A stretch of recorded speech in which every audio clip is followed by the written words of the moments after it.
A queen ant washes ashore on a skull island. Over the next 100 days, will she rise to rule this land? Or will the harshness of this oasis swallow her whole?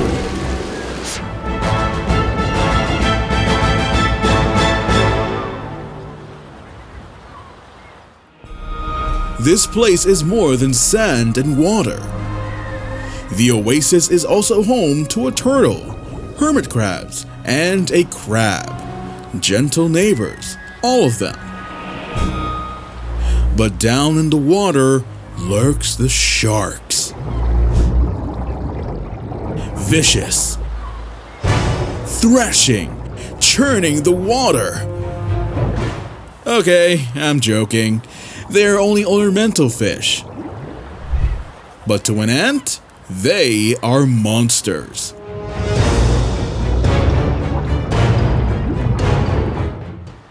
Day 1. After searching every corner of the oasis, the queen finally picks a spot safe enough to begin building her empire. A choice I would only understand 100 days later. Her very first eggs, a whole fortune. And she tends to them as if nothing else in the world matters.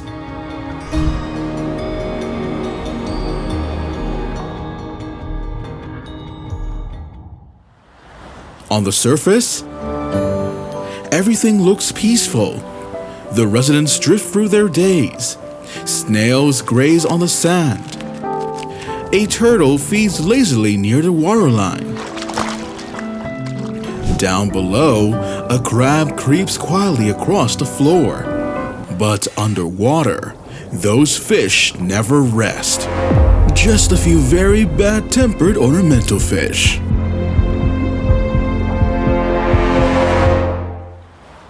Day 28.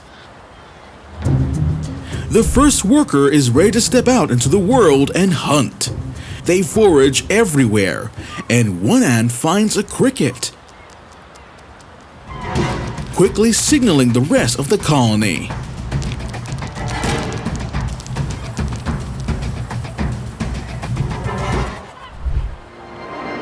But every step on the sand is a step closer to the water. Out there, natural predators are always lurking.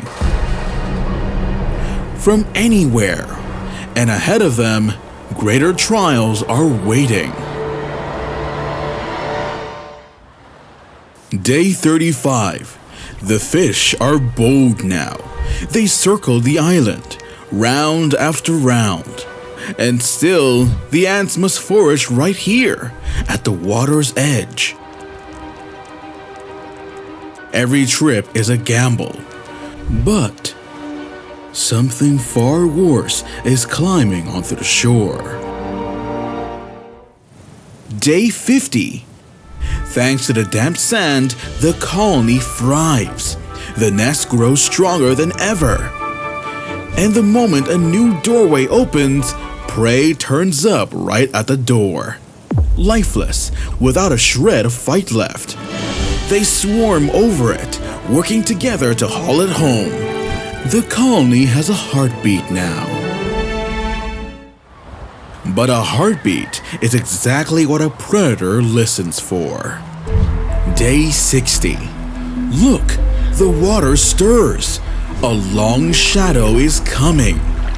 And it is not a fish. A lizard quietly climbs onto the island, watching something. This is an oriental garden lizard, fast, sharp-eyed, and 1,000 times their size. The other animals start to hide. It climbs to a tall plant to scout the island. And a patrolling worker walks straight up to the giant. But the lizard doesn't seem to notice her. She climbs onto its back, then right up onto its head. The irritation builds, but with one flick, the ant is sent flying. Hey there, little worker, you just cheated death by a hair. The lizard keeps exploring. It stands still, but its eyes never stop scanning. Standing on the open sand with no idea that a whole ant empire lies right beneath its feet. Quietly, it moves on, and the giant strides right up to her. One worker, one lizard, face to face. The worker, she feels no fear. Behind her lies the whole colony, the empire her queen has built, and she will not give up a single step. So, who strikes first? The giant backs down. It seems to realize this place is not worth the risk. So it slips quietly to a corner of the tank, and then leaves the island for good. And that close call changes them. Grain by grain, they carry sand and rebuild the nest. Deeper, thicker, stronger than before. Now the island is learning to defend itself. Day 100. The sky darkens. The storm crashes down.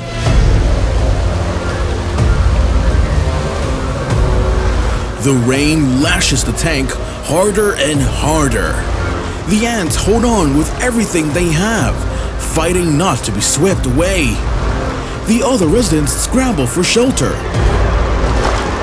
Below the surface, the currents turn savage. The fish lose all direction. The harder they thrash, the wilder the waves, forcing every creature to fight just to make it through.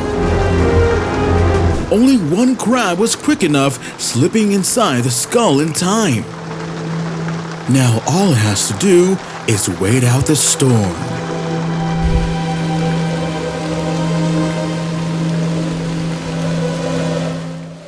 Outside, the storm seems to tear everything apart. But deep inside, all is calm. The queen lies still. The workers tend the eggs. Not a single drop gets in. She chose the highest point on day 1.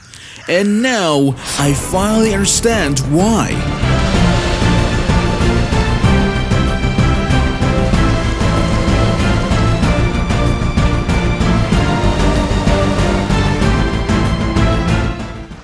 The storm has passed. The island still stands tall. Quietly, the workers gather the bodies of their fallen. One last goodbye. Then the residents drift back out to forage. The queen arrived here with nothing, on a scrap of drifting wood. 100 days later, she has built a whole thriving empire. Now, this island is hers. So, what really makes a champion on a desert island? Numbers or muscle? Next time, I'll drop a new guest into the tank. And don't forget to like and subscribe so you can keep following this colony's journey.